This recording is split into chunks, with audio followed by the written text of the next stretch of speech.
favorite thing in the world, which is talking about yourself. Well, we're going to talk about the movie, so then that makes me feel a little bit more comfortable. Do you ever get used to talking about yourself? Used to it.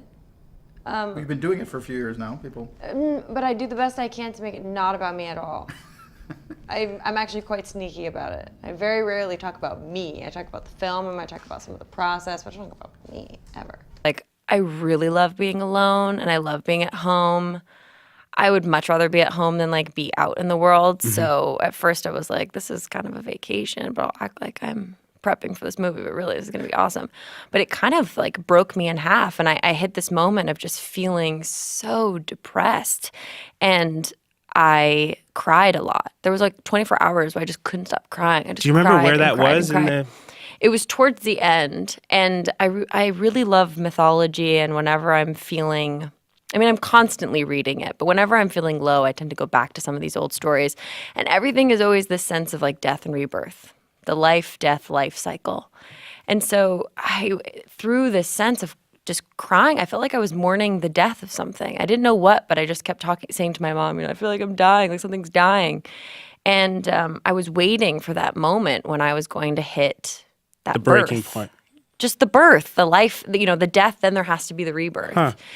And so as I was in this low state, I had a physical. I was getting lots of, like, blood work and stuff done because I was on this very restrictive diet to prepare for the movie, so I needed to make sure that I was, having all of the nutrition that I needed.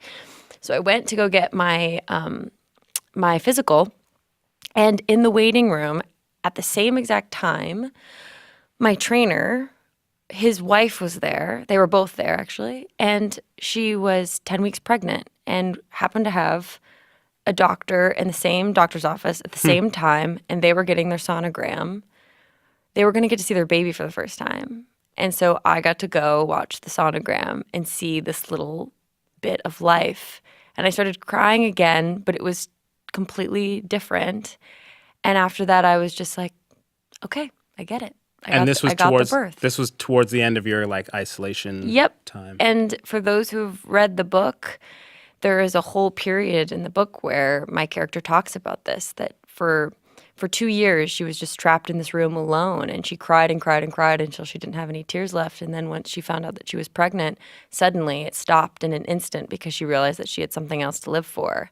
And remarkably, I had my own similar experience that sort of showed itself to me. I can see Hollywood's definitely going to come knocking. Let's not pretend that. What would you say if somebody like J.J. Abrams came to you and said, "How about Star Wars, Brie?"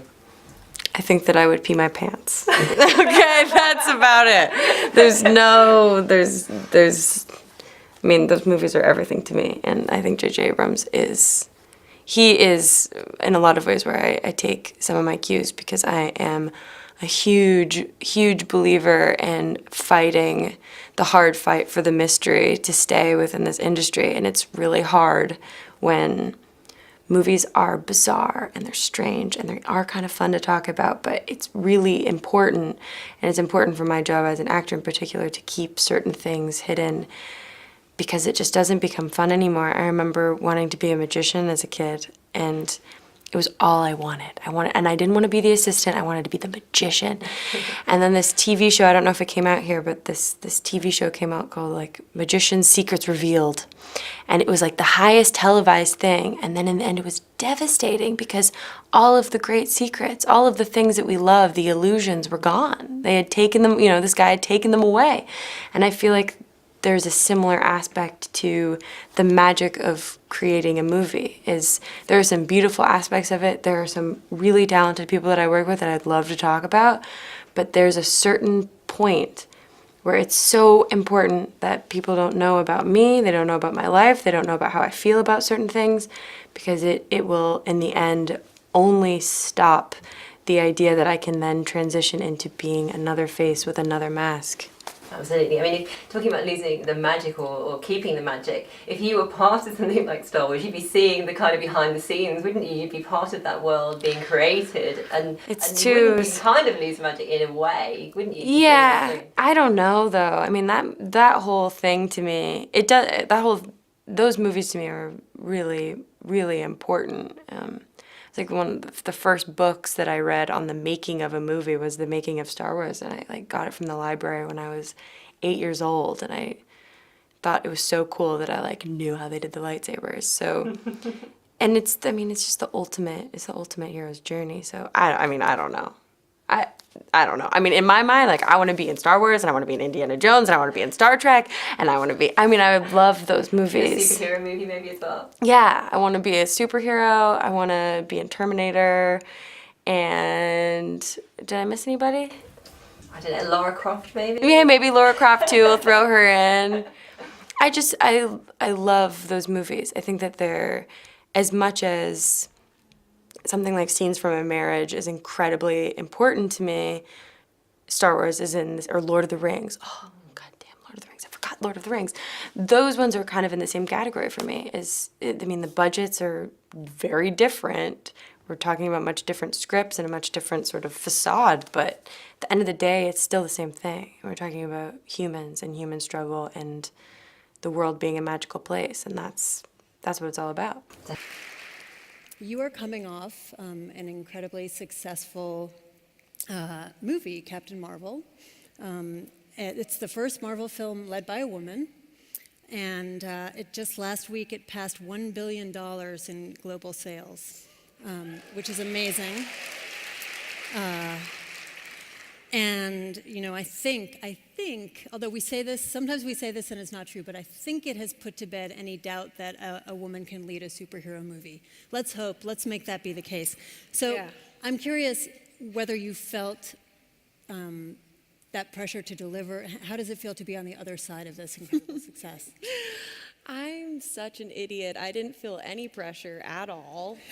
I'm serious. I'm not making a joke. I think it's just, I knew going into it, I spent a lot of time thinking about it before I decided to take the role because I'm introverted, desperately introverted, and there's a cost to my job. And to do a film like that is a very big cost, and it means maybe losing things that were going to be important to me, like walking around Central Park. So I'm one of those people that really mulls it over, and then once I make my decision, I'm like all in. So I went all in with it.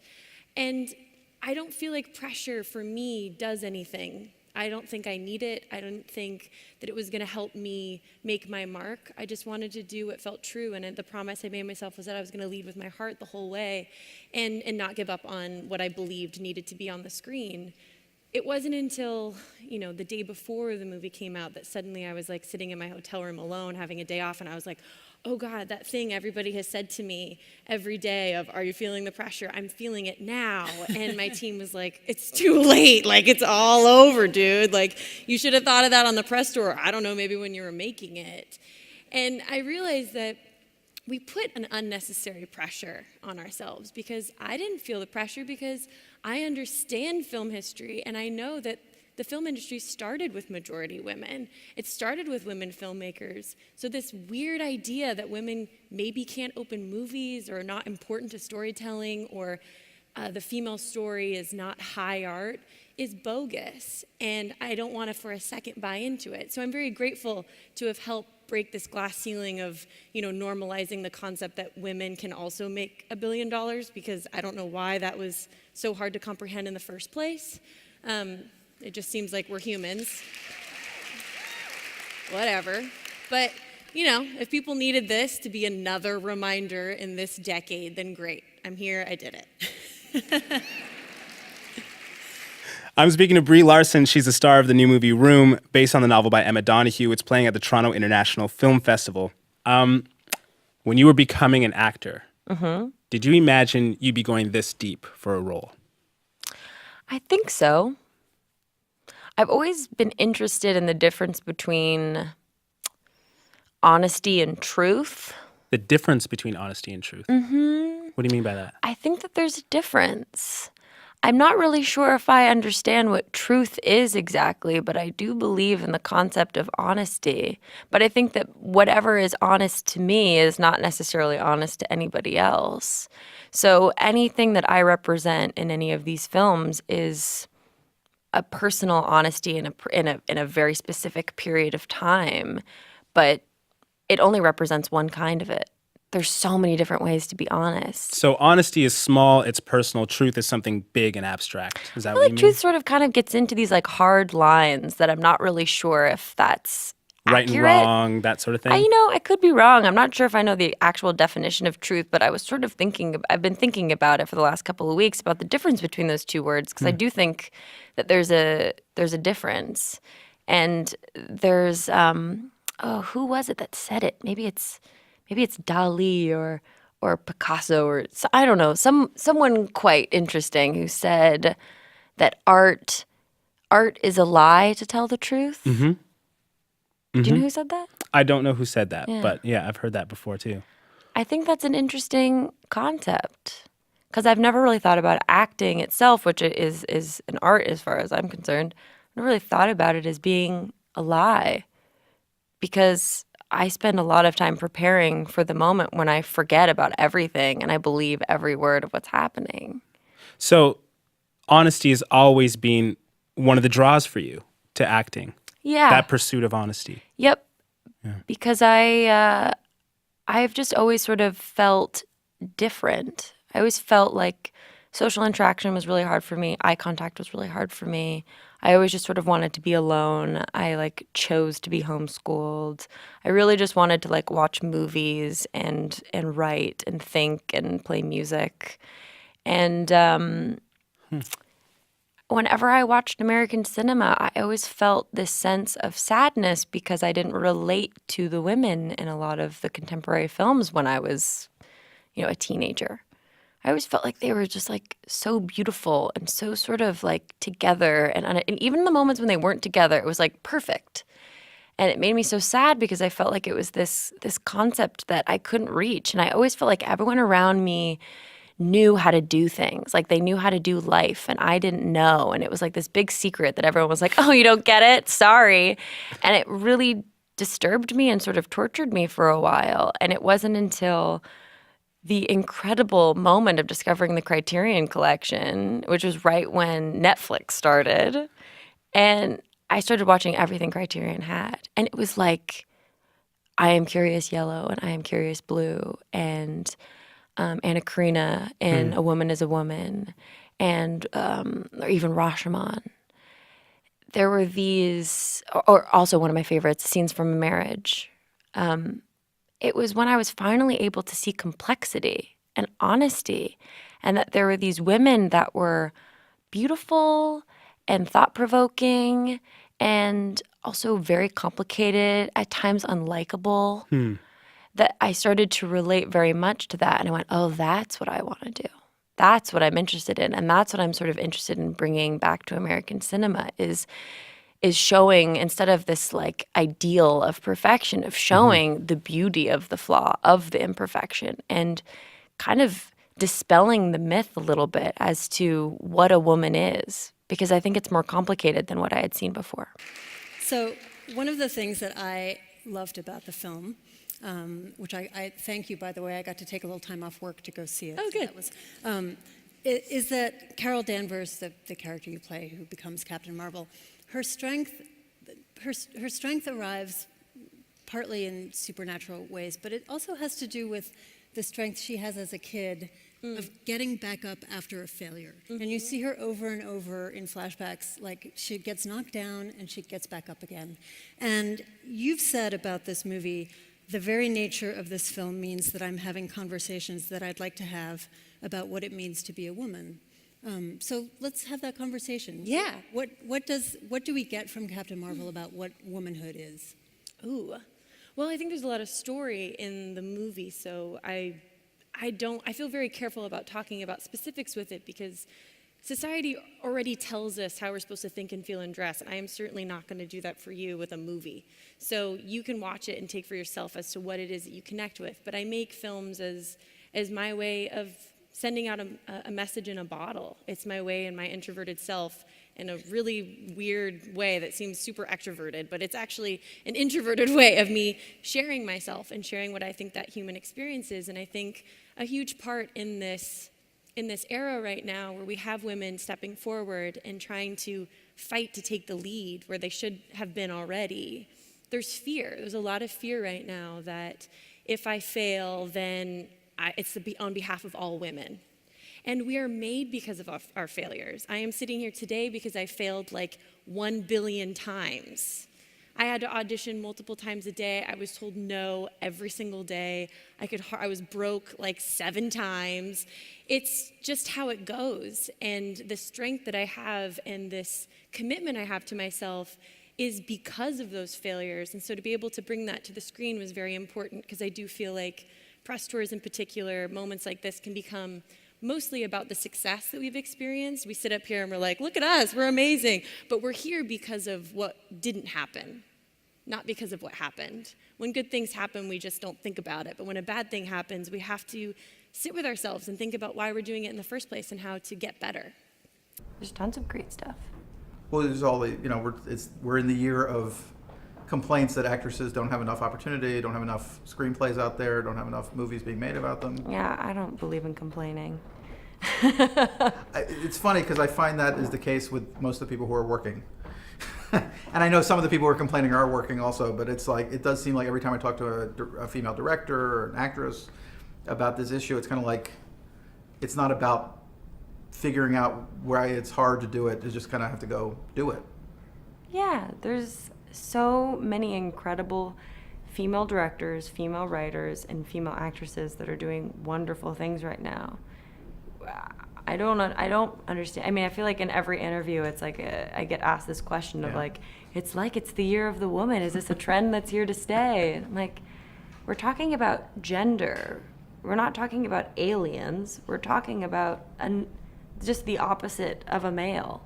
It's not a big deal. There have been incredible leading ladies that have been the stars of successful films since the beginning of filmmaking. We're still doing the same thing. If I agree to a certain extent that there isn't a lot of variation to the type of people that we see in movies. I go up against a couple of, like, maybe 4 other girls for every single job, and we all are white girls that are about the same size. I would love to see more variation in movies. This is how people see the world in some ways. For those who can't travel, movies are how we travel. That's how I learned about the world. Including the cliches. I don't know if I care about. I feel like we've done the I guess cliches. we have the cliches. You know what I mean? Already, it's like, yeah. And that's why I also don't mean to say that like every movie women shouldn't wear makeup. I love movies where women are glammed up, but we have a lot of them. We've got tons of them. So maybe we could try something different. Or maybe we could try someone of a different race and of a different era and see what that looks like too. Because I think that there are similar struggles that have been going on for a long time that are important for us to view and have a good understanding of. Well, and all you can really do is invest your effort in the things you want to do that'll improve that whole situation. Yeah, exactly. But like I said, I'm only me. I'm speaking out to like people across the globe. Go make some movies. Tell your story, please. I'm kind of a sit back and observe person, and I'm always thinking, and I'm usually trying to figure out why. I feel like an alien on the planet sometimes. Like, I'm constantly like, why do we do this? Like, why do we all wait in line? Like, what does this mean? And so, my mind wanders a lot, and I started noticing, because the press days are actually, for me, the time when I get to talk about the movie. I don't talk about it any other time. And I make things so that they can spark discussions. I don't make them so that people can be like, wow, look at your face. It's like, I don't care. I wish my face couldn't be on the screen. I do it because of the content and because I want to see what it stirs in you. And because my opportunity to do that is with the press, I started noticing that I was getting only like a select groups of people. And I was curious what it would be like to have a more intersectional, diverse conversation. But I was curious if it was just my experience, because who knows what's happening behind the scenes or if this was a larger thing. So I spoke with Stacy Smith at the USC Annenberg Inclusion Initiative, and she did a little study and was able to find that the numbers were kind of sad when it came to what kind of diversity was happening. And so we were able to get a little bit of a plan as to how we bring more seats up to the table. And it's important, I think, for me to state that no one's losing a chair. We're just adding more chairs. And that meant for me taking more time on my press days, adding more hours to my day to make sure all those voices were in, because I'm not trying to exclude anyone. The importance is to lift up more voices. And then it sort of spiraled from there, and I realized that there were so many other ways that I could do this, whether it was trying to reach parity with the female to male designers that I wore, making sure that I had people of color behind the camera as well, doing photos for magazine shoots. Like, it just sort of spiraled from there into this thing where it opened this new world for me, and I had such an incredible time on this press tour because of it. And how is it that you knew that? I still don't know what I want to be when I grow up. I don't know. I mean, I'm also the person that, like, don't take me to a restaurant with too long a menu because we'll never order. Like, I can't make a decision to save my life. But for some reason, like, the intuition of a child is quite pure, and so it makes me emotional when I think about the fact that there is this, like, 7-year-old inside of me that led me to this point in my life. And it's part of why I've been very careful about the film choices that I make, and they all have something to do with some sense of nostalgia or stirring or connecting with that inner child inside of us, because I feel like that's been the thing that's guided me my whole life. Thank you, Brie. I think I think Brie Larson can save the world. So we solved it. Thank you so much.